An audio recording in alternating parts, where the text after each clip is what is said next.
নমস্কার। গল্পের ঝুলিতে সকল শ্রোতা বন্ধুদের স্বাগত জানাই। আজ আপনাদের জন্য গল্পের ঝুলিতে রয়েছে রাজশেখর বসুর লেখা অটলবাবুর অন্তিম চিন্তা। গল্পটি ভালো লাগলে একটা লাইক এবং কমেন্ট করে জানানোর অনুরোধ রইল। আর চ্যানেলে নতুন হয়ে থাকলে আরও গল্প শোনার জন্য চ্যানেলটি সাবস্ক্রাইব করতে কিন্তু ভুলবেন না। তাহলে চলুন শুনে নেওয়া যাক আজকের গল্প। শয্যাশায়ী অটল চৌধুরী বললেন, দেখো ডাক্তার, আমি তোমার ঠাকুরদার চেয়েও বয়সে বড়, আমাকে ঠকিও না। মুখ খুলে বলো, মেজর হালদার কি বলে গেলেন, আর কতক্ষণ বাঁচব? ডাক্তারবাবু বললেন, কেন স্যার আপনি ও কথা বলছেন? মরণ বাঁচন কি মানুষের হাতে? আমরা কতটুকুই বা জানি। ভগবানের যদি দয়া হয় তবে আপনি আরও অনেক দিন বাঁচবেন। বাঁচিয়ে রাখাই কি দয়ার লক্ষণ? তোমাদের কাজ শেষ হয়েছে, আর জ্বালিও না। এখন ডাক্তারি ধাপ্পাবাজি ছেড়ে দিয়ে সত্যি কথা বলো। মরবার আগে আমি মনে মনে একটা বোঝাপড়া করতে চাই। বেশ তো, এখনই করুন না। 2-10 বছর আগে করলেই বা দোষ কি? তুমি ডাক্তারি শিখেছ, বিজনেস শেখোনি।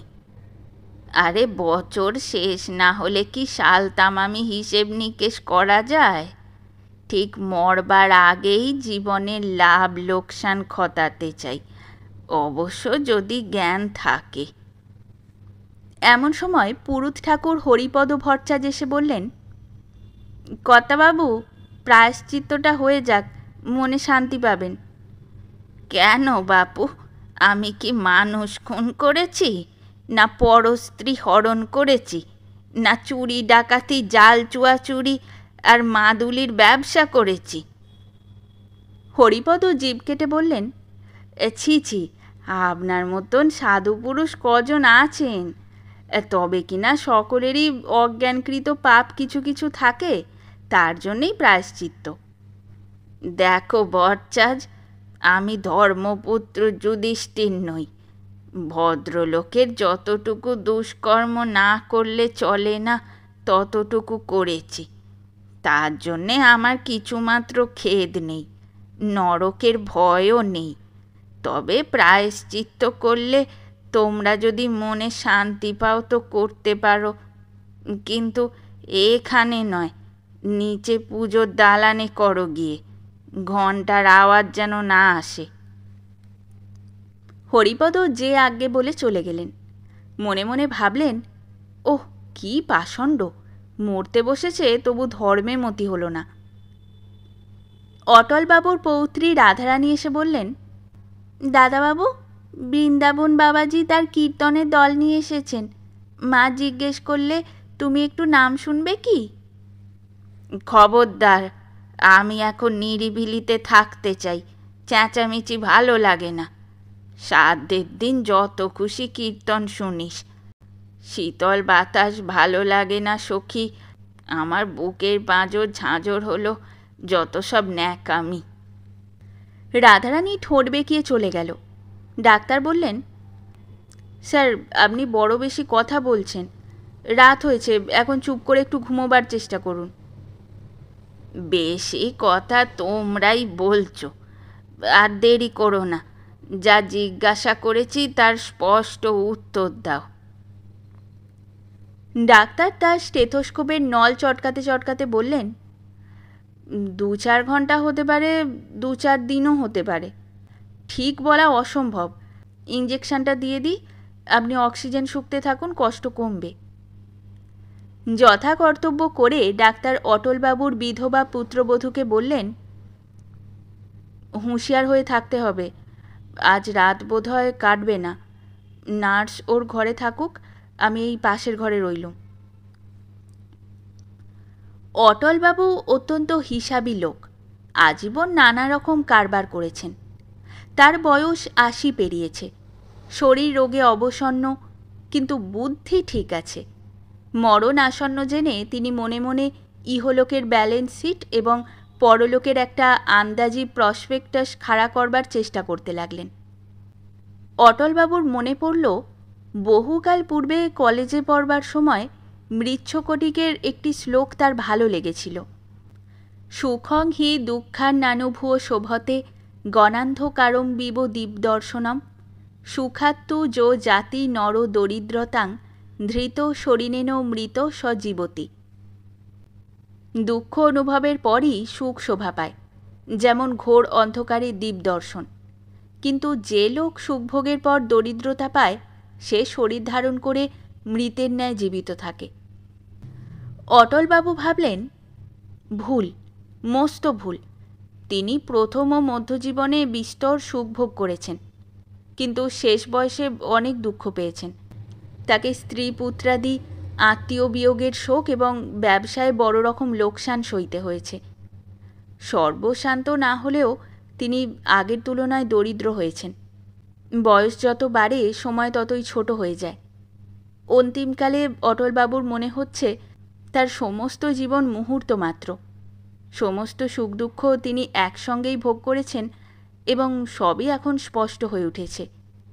সুখভোগের পর দুঃখ পেয়েছেন, শুধু এই কারণেই সুখের চেয়ে দুঃখকে বড় মনে করবেন কেন? জীবনের খাতায় লাভ লোকসান দুই পাকা কালিতে লেখা রয়েছে।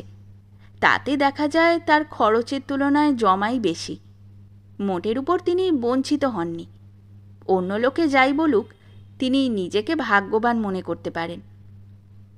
কিন্তু একটা খটকা দেখা যাচ্ছে, তিনি নিজে ভাগ্যবান হলেও যারা তার অত্যন্ত প্রিয়জন ছিল তারা হতভাগ্য। অনেকে বহু দুঃখ পেয়ে অকালে মরেছে। তাদের দুঃখ অটলবাবু নিজের বলেই মনে করেন এবং তা লোকসানের দিকে ফেললে লাভের অঙ্ক খুব কমে যায়। শুধু তাই নয়, অন্যান্য যেসব লোককে তিনি আজীবন আশেপাশে দেখছেন তাদেরও অনেকে কষ্ট ভোগ করেছে।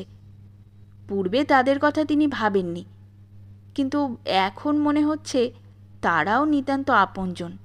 তাদের দুঃখও যদি নিজের বলে ধরেন, তবে জমা খরচ কষলে লোকসানই দেখা যায়।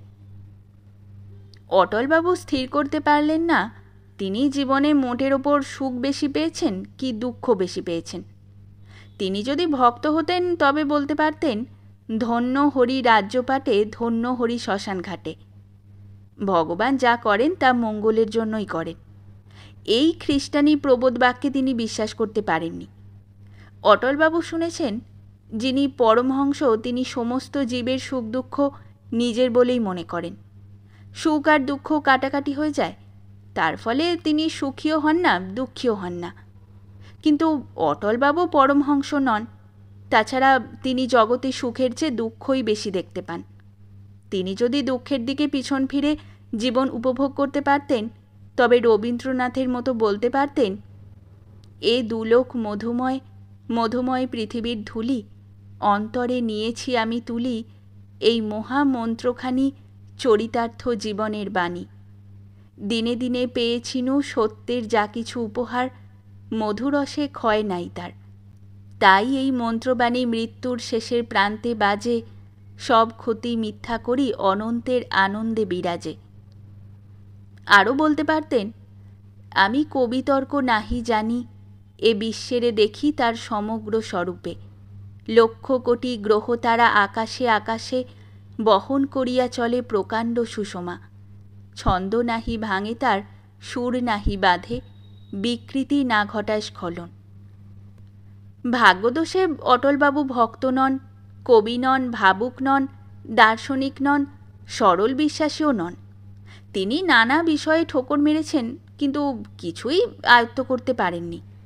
আজীবন সংশয় কাটিয়েছেন, কিন্তু কোনো বিষয়েই নিষ্ঠা রাখতে পারেননি। তার মূলধন কি তাই তিনি জানেন না, লাভ লোকসান খতাবেন কি করে। শুধু এইটুকুই বলতে পারেন, অনেকের তুলনায় তিনি ভাগ্যবান, অনেকের তুলনায় তিনি হতভাগ্য। এ সম্বন্ধে আর তিনি বৃথা মাথা ঘামাবেন না। জ্ঞান থাকতে থাকতে তার ভবিষ্যৎটা একটু আন্দাজ করার চেষ্টা করবেন। তার আর বাঁচবার ইচ্ছা নেই। তিনি মরলে কারো আর্থিক ক্ষতি বা মানসিক দুঃখ হবে না। যে অল্প আয় আছে তা বন্ধ হবে না, বরং ইন্স্যুরেন্সের একটা মোটা টাকা ঘরে আসবে। তিনি এখন আত্মীয়দের গলগ্রহ মাত্র। তারা বোধহয় মনে মনে তার মরণ কামনা করে। অটলবাবু কি আবার জন্মাবেন? তার গত জন্মের কথা কিছুই মনে নেই। জাতিস্বর লোকের বিবরণ মাঝে মাঝে খবরের কাগজে পাওয়া যায়, কিন্তু তা মোটেই বিশ্বাস্য নয়। মালবিয়জির যখন কায়কল্প চিকিৎসা চলছিল, তখন এক বিখ্যাত সংবাদপত্রের নিজস্ব সংবাদদাতা খবর পাঠাচ্ছিলেন, পণ্ডিতজির পাকা চুল সমস্ত কালো হয়ে গেছে, নূতন দাঁতও উঠছে। নির্জলা মিথ্যা কথা লিখতে এদের বাধে না। যদি পুনর্জন্মের কথা মনে না থাকে, তবে এক জন্মের রামবাবুই যে অন্য জন্মে শ্যামবাবু হয়েছেন তার প্রমাণ কি? তারপর স্বর্গমর্ত। তিনি এক পাদ্রীর কাছে শুনেছিলেন, যীশুখ্রিস্টের শরণ নিলে অনন্ত স্বর্গ, না নিলে অনন্ত নরক। এরকম ছেলে মানুষই কথায় ভুলবেন? অটলবাবু এমন বোকা নন। আমাদের পুরাণে আছে, যার পাপ অল্প সে আগে অল্পকাল নরক ভোগ করে, তারপর দীর্ঘকাল স্বর্গ ভোগ করে, পুণ্যক্ষয় হলে আবার জন্মায়। যার পুণ্য অল্প সে অল্পকাল স্বর্গবাসের পর দীর্ঘকাল নরকবাস করে, তারপর আবার জন্মায়। এই মত খ্রিস্টানি মতের চেয়ে ভালো। কিন্তু মানুষের পাপ পুণ্য মাপা হবে কি করে? পাপ পুণ্য তো যুগে যুগে বদলাচ্ছে। 50-60 বছর আগে মুরগি খেলে পাপ হতো, এখন আর হয় না। পুরাকালের হিন্দুরা অন্যান্য নিষিদ্ধ মাংসও খেত, ভবিষ্যতে আবার খাবে তার লক্ষণ দেখা যাচ্ছে। সবাই বলে নরহত্যা মহাপাপ, কিন্তু এই সেদিন শান্তশিষ্ট ভদ্রলোকের ছেলেরাও বেপরোয়া খুন করেছে। বুড়োরা উৎসাহ দিয়ে বলেছে, এ হলো আপদ ধর্ম, সাপ মারলে পাপ হয় না, কে ঢোঁড়া কে কেউটে তা চেনবার দরকার নেই। পাপ পুণ্যের যখন স্থিরতা নেই, তখন স্বর্গ নরক অবিশ্বাস্য। তবে কি অটলবাবু স্পিরিচুয়ালিস্টদের পরলোকে যাবেন, যা স্বর্গও নয় নরকও নয়? আজকাল ইউরোপ আমেরিকার বৃত্তান্তের মতন পরলোকের বৃত্তান্ত অনেক ছাপা হচ্ছে। দুর্বল চিত্ত লোকে বিপদে পড়লে যেমন কবচ মাদুলি ধারণ করে, জ্যোতিষী বা গুরুর শরণাপন্ন হয়, তেমনি শান্তির প্রত্যাশায় পরলোকের কথা পড়ে। অনেক বৎসর পূর্বে অটলবাবু একটি অদ্ভুত স্বপ্ন দেখেছিলেন। এখন তা মনে পড়ে গেল। তিনি বিদেশে এক বন্ধুর বাড়ি অতিথি হয়েছেন। রাত্রিতে আহারের পর তার জন্য নির্দিষ্ট ঘরে শুতে যাবার সময় দেখলেন, পাশে একটি তালা লাগানো ঘর আছে। শোবার কিছুক্ষণ পরে শুনতে পেলেন, পাশের ঘরে তালা খোলা হলো, আবার বন্ধ করা হলো। তারপর অটলবাবু ঘুমিয়ে পড়লেন। একটু পরেই গোলমালে ঘুম ভেঙে গেল। পাশের ঘরে যেন হাতাহাতি মারামারি চলছে। অনেক রাত পর্যন্ত এই রকম চলল। অটলবাবু ঘুমোতে পারলেন না। পরদিন বাড়ির কর্তা তাকে বললেন, আপনার নিদ্রার ব্যাঘাত হয়েছে, তার জন্য আমি বড় দুঃখিত। ব্যাপার কি জানেন, আমার একটি ছেলে অল্প বয়সে মারা যায়। তার গর্ভধারিণী রোজ রাত্রে থালায় ভর্তি করে তার জন্য ওই ঘরে খাবার রাখেন, কিন্তু ছেলে খেতে পায় না। তার পূর্বপুরুষরা দল বেঁধে এসে খাবার নিয়ে কাড়াকাড়ি করেন। এই স্বপ্নের কথা মনে পড়ার পর অটলবাবু একটি বিভীষিকা দেখলেন। মনে হলো তার বাবা বলছেন, অটলা, প্রণাম কর, এই ইনি তোর পিতামহ, ইনি প্রপিতামহ, ইনি বৃদ্ধ প্রপিতামহ, ইনি অতিবৃদ্ধ, ইত্যাদি ইত্যাদি। অটলবাবু দেখলেন তার বংশের অসংখ্য ঊর্ধ্বতন স্ত্রী পুরুষ প্রণাম নেবার জন্য সামনে কিউ করে দাঁড়িয়ে আছেন। এই তার 5 নম্বর পূর্বপুরুষ, প্রবল প্রতাপ জমিদার, মাথায় টিকি, কপালে রক্তচন্দনের ফোঁটা, গলায় রুদ্রাক্ষ, কাঁধে পৈতের গোছা, পায়ে খড়ম। দেখলেই বোধ হয় ব্যাটা ডাকাতের সর্দার, নরবলি দিত। ওই উনি যার দাঁতে মিশি, নাকে নথ, কানে মাকড়ির ঝালর, পায়ে বাঁকমল, কোমরে গোট, অটলবাবুর অতিবৃদ্ধ প্রমাতামহী। ও মাগে নিশ্চয়ই ডাইনি, সতীনপোকে বিষ খাইয়ে মেরেছিল। দলের মধ্যে সাধু পুরুষ আর সাধ্বী স্ত্রীও অনেক আছেন, কিন্তু অটলবাবু তো ভালো মন্দ বেছে প্রণাম করতে পারেন না। তাছাড়া তার বয়স এত হয়েছে যে কোনো গুরুজন আর বেঁচে নেই, তিনি প্রণাম করাই ভুলে গেছেন। ছেলেবেলায় তিনি তার বাবাকে দেখলে হুঁকো লুকোতেন, কিন্তু এখন এই পঙ্গপালের মতন পূর্বপুরুষদের খাতির করা তার পক্ষে অসম্ভব। তার প্রিয়জন এবং অপ্রিয়জনও পাশে এসে দাঁড়িয়েছে, কেউ হাসি মুখে, কেউ ছলছল চোখে, কেউ ভ্রুকুটি করে তাকিয়ে দেখছে। শুধু মানুষ নয়, মানুষের পিছনে অতি দূরে জন্তুর দলও রয়েছে, পশু, সরীসৃপ, মাছ, কৃমি, কীট, কীটাণু পর্যন্ত। এরাও তার পূর্বপুরুষ, এরাও তার জ্ঞাতি, সকলের সঙ্গেই তার রক্তের যোগ আছে। কি ভয়ানক! ইহলোকের জন কয়েক আত্মীয় বন্ধুর সংস্রব ত্যাগ করে তাকে কি পরলোকের প্রেতারণ্যে বাস করতে হবে? ওখানে সঙ্গীরূপে কাকে তিনি বরণ করবেন, কাকে বর্জন করবেন? অটলবাবু অস্পষ্ট স্বরে বললেন, দূর হ, দূর হ। নার্স কাছে এসে জিজ্ঞেস করলে, আমাকে ডাকছেন? অটলবাবু আবার বললেন, দূর হ, দূর হ।